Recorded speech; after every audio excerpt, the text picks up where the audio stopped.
आज आगे बढ़ते हुए अपनी श्रृंखला में ब्रिज दर्शन वृंदावन दर्शन श्रृंखला में एक और मंदिर की ओर हम चल रहे हैं, जो कि चैतन्य महाप्रभु जी जिन्होंने वृंदावन की खोज की, ऐसा बताया जाता है। उसी श्रृंखला में उनकी बैठक जो है, श्री चैतन्य महाप्रभु जी की बैठक जिसको कहा जाता है, उसी घाट पर हम आए हैं। यहाँ आरती की तैयारियां चल रही हैं। आरती स्थल भी है। सामने यमुना महारानी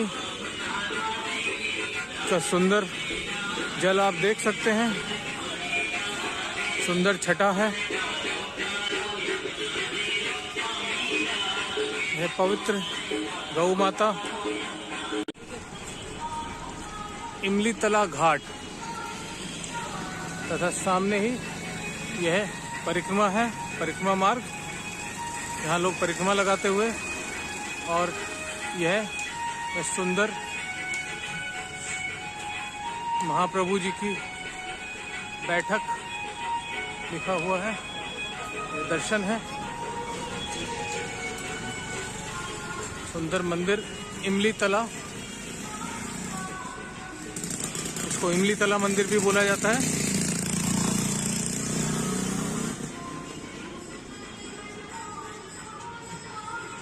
गौड़िया संप्रदाय के लिए यह बहुत जरूरी पवित्र स्थल है। जो भी मठ हैं यहाँ पर तथा देश विदेश में, और जितने भी बंगाल से श्रद्धालु आते हैं, वे सिद्धपीठ इमली तला महाप्रभु मंदिर के दर्शन अवश्य करते हैं। आइए हम चलते हैं अंदर, मंदिर के दर्शन करते हैं और आपको भी दर्शन कराते हैं, और यहाँ की जानकारी और विस्तार से प्रदान करने की कोशिश करते हैं। इस चैनल को सब्सक्राइब कीजिए, हम आपको बार बार आग्रह करते हैं, क्योंकि इस तरह के दर्शन और कथाएं आपको इस चैनल के माध्यम से नित्य निरंतर प्राप्त होती ही रहती हैं। जय श्री राधे, जय श्री राधे महाराज। बाबा किस रूप में अपनी अपनी भावनाएं हैं, देखिए किस तरह से उन्होंने सारे वाद्य यंत्र अपने हाथ में लिए हुए हैं। डमरू भी है, मुरली है, घंटी है, घंटी है बाबा, कन्हैया भी है। अरे वाह, सुंदर सुंदर, बहुत सुंदर। डमरू, शंख भी है बाबा का। बाबा की झोली में भरपूर भक्ति से परिपूर्ण श्री कृष्ण तथा श्री राधा रानी की भक्ति में चूर है। पैरों में घुंघरू भी है बाबा। हो मेरा गोविंदा कालिदास नाम है। गोविंदा कालिदास। कहाँ से आए बाबा? कानपुर। कानपुर।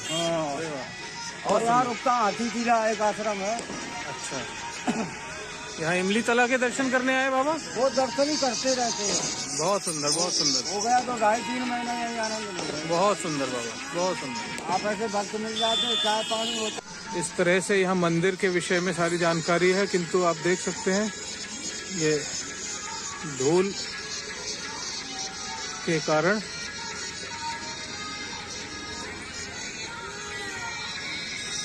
यह जानकारी यहाँ धूमिल हो गई है, किंतु हमने श्री राधा कृष्ण का नाम स्पष्ट ढूंढ लिया है। आगे बढ़ते हैं मंदिर के अंदर।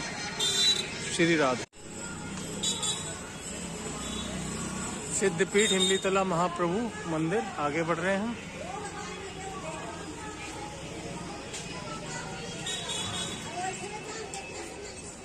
मंदिर के साथ में है लाल बिल्डिंग, यह गोपीनाथ भवन जिसे हम जानते हैं, गोपीनाथ भवन के नाम से।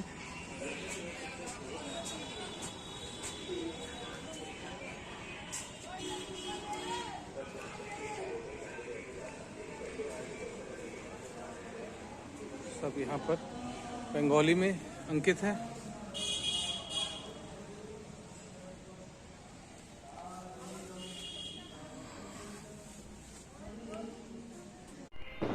मठ इंचार्ज महंत बीपी साधु महाराज जी। इमली तला की महिमा यहाँ पर इस प्रकार लिखी हुई है हिंदी तथा इंग्लिश में, आपको हम बताते हैं। जो श्री ब्रजभूमि के विभिन्न लीला स्थल दर्शन करते करते द्वापर युग के सुप्रसिद्ध इमली पेड़ के तले बैठकर श्री यमुना की लहरों का खेल देखकर सखीगण के साथ जल केली निगूढ़ लीला भावना के उद्दीपन से अभिभूत हुए। एकांत में श्री राधा मधुरिमा हृदयंगम करके तदेकात्म भाव विलास में आत्म विस्मृत हुए एवं श्री श्याम सुंदर एकांत भाव से श्री राधा भाव विभावित हुए। जो स्थान श्री गौर तत्व का आदि उस क्षेत्र रचित है, उसी आकार में जो आकर रूप में उपस्थित हैं, वही देवता प्रेममय मूर्ति श्री गौरांग सुंदर की मैं वंदना करता हूँ। श्री श्री प्रेम धाव देव stotram.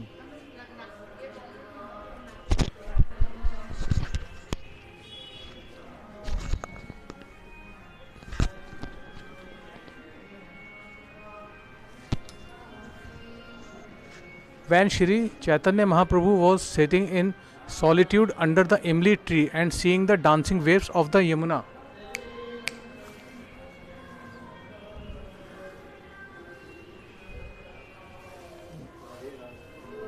his water sporting pastimes with the gopis during his previous avatar as Shri Krishna, embracing the sweetness of Radhika's love in the core of his heart. Embracing the sweetness of Radhika's love in the core of his heart, he entered into Radhikanta Bhav or empathic union with her. He thus fulfilled his three internal desires and his heart was completely captured by Radharani. Imlitala is the place of origin of Gaur Tattva, for it was here when the Dwapar Yug, Shyama Sundar became fully absorbed in the devotional mood of Srimati Radharani and became Gaur Sundara. I offer my obeisance to that Lord Gaur Sundara, who eternally resides in Imlitala and who is the abode of Prema. Shri Shri Prem Dham Dev Stotram, verse 42 by Srila Bhakti Rakshak Sridhar Dev Goswami Maharaj Ji. Imlitala is also called Siddhapit, a place of spiritual perfection. Under this tamarind tree in Dwapar Yuga, over 5,000 years ago, Sri Krishna attained the perfection of fulfilling his internal desires. He got immersed into the service mood of Radharani and for the first time assumed the golden form of Sri Chaitanya Mahaprabhu.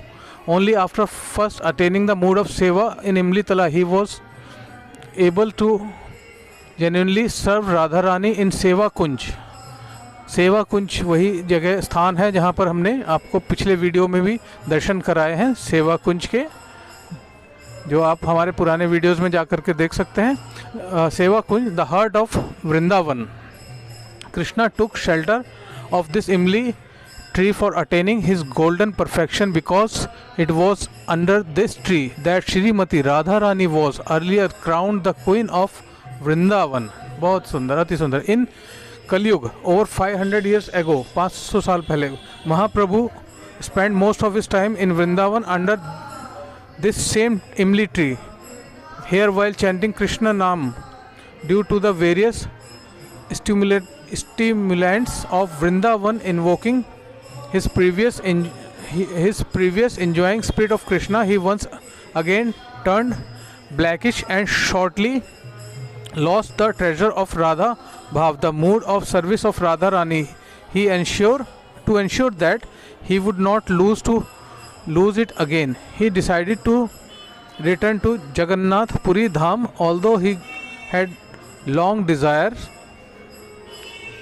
to be in Vrindavan and had only just spent a few months there, he thus spent the rest of his life immersed in relishing Radha Bhav in Puri. Under this same Imli tree, Srila Sanatan Goswami worshipped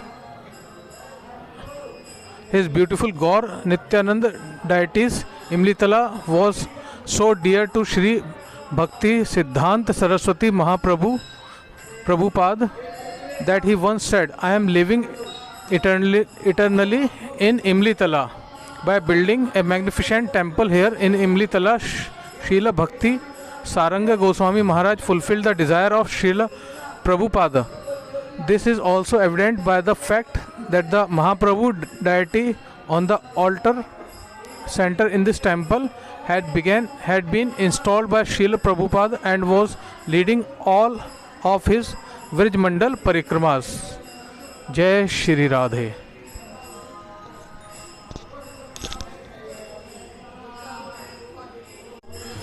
इमली तला की महिमा लगभग 5500 वर्ष 5500 वर्ष पूर्व इस इमली वृक्ष के नीचे श्री कृष्ण प्रकट के समय श्रीमती राधा रानी जी की महाभिषेक हुआ था। श्री महारास लीला में श्री राधा रानी अंतर्हित होने पर श्री कृष्ण इस वृक्ष के नीचे बैठकर राधा मंत्र जप और ध्यान किया करते थे। फलतः श्री राधा रानी की वर्ण तथा राधा रानी की प्राप्ति हुई थी। इस कारण स्थान को सिद्धपीठ इमली तला नाम से भी जाना जाता है। यह स्थान इस नाम से प्रसिद्ध हुआ। एक समय इस वृक्ष के नीचे पकी हुई इमली से राधा रानी के श्री चरण पर आलता महावर स्वतः ही धुल जाने में अभी तक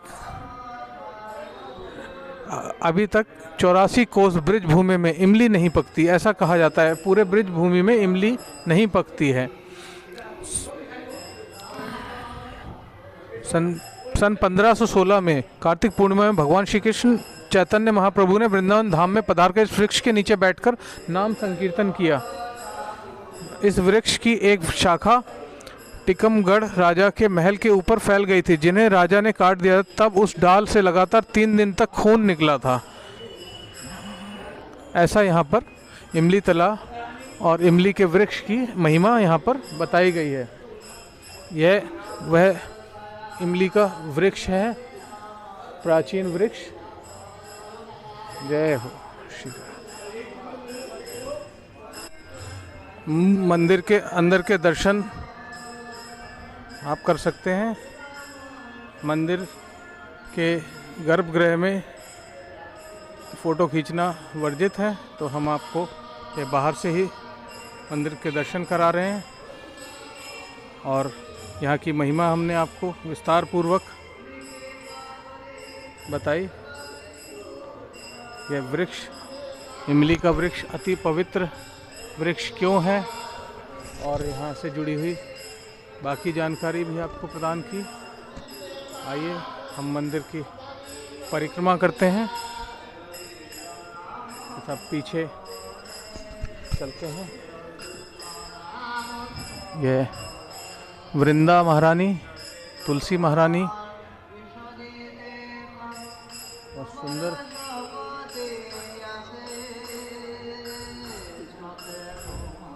इस तरह से यहाँ पर चैतन्य महाप्रभु जी की सभी लीलाएं दर्शाई गई हैं। यह सब लीलाएं दर्शाई गई हैं भगवान की, चैतन्य महाप्रभु जी की।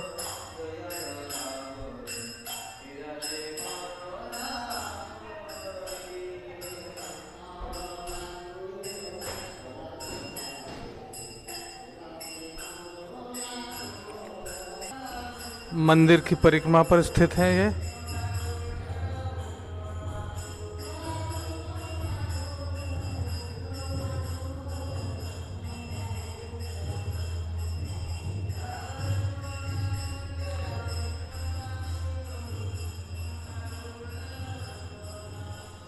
इस तरह से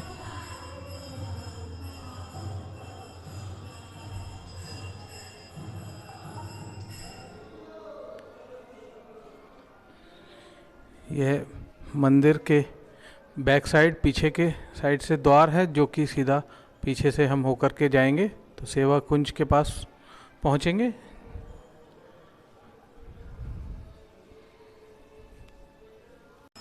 सुंदर दर्शनों के साथ हमने परिक्रमा के दर्शन भी किए तथा विग्रह के दर्शन भी यहाँ से हमने आपको करवाए हैं।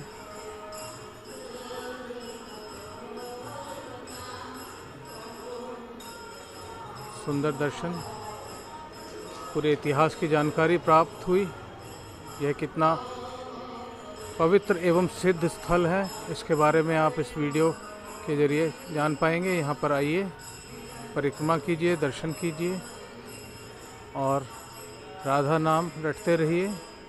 श्री राधा दूर करे सब बाधा, श्री राधा।